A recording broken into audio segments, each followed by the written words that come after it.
Want to know how a misspelled title and a strudel scene changed cinema forever? Uh, don't forget to hit subscribe and give this a like before we dive into the wild, twisted world of one of Quentin Tarantino's most iconic films. Let's rewind to 2009 when World War II got a blood-soaked, pulp-powered upgrade. Imagine a movie where Nazis meet their fiery end in a cinema thanks to a vengeful French woman. And that's the core of Inglourious Basterds, a film blending history with Tarantino's signature chaos. It's not just war; it's a showdown of wit, violence, and unforgettable characters. Did you know the title was a calculated misspelling? Tarantino wanted to stand out from Enzo G. Castellari's 1978 film. The quirky Inglourious Basterds became a brand, etching itself into pop culture's memory like a grenade in a trench coat. Christoph Waltz nearly missed his chance as Hans Landa, and Tarantino thought the role was, unplayable until Waltz's audition blew the team away. So his performance earned an Oscar and turned Blonda into a villain for the ages. Polite, terrifying, and oddly charming. Brad Pitt's Aldo Raine spoke with a thick Appalachian twang, making him feel like a hillbilly hero. And the accent added humor, especially when he faked Italian. Fluency, duh. Tarantino loved the contrast between grit and grandeur. The opening farmhouse scene took weeks to film.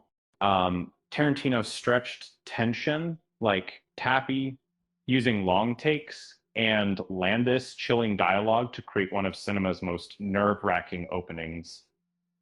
You could cut the suspense with a knife. Melanie Laurent's Shosanna Dreyfus was inspired by classic revenge tales, and her plan to torch her cinema with Nazis inside became the film's emotional heart. And it's poetic justice wrapped in a Molotov cocktail. And, Eli Roth directed the Nazi propaganda film within the film Dairy. As Sergeant Donnie Donovitz, he brought Nation's Pride to life, adding layers to Tarantino's already complex narrative. Talk about a meta cameo. Tarantino almost turned the script into a miniseries. He trimmed it down to 2.5 hours, focusing on intersecting stories. Every scene felt like a puzzle piece clicking into place. And the strudel scene was pure psychological warfare. Wanda made Shosanna eat dessert with cream, turning a simple meal into a weapon. Tarantino's genius, making you fear a fork more than a gun. David Bowie's Cat People played during Shoshana's prep. Anachronistic, but perfect.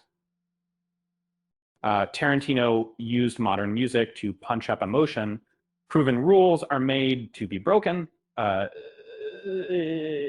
especially when you've got a Bowie track to spare.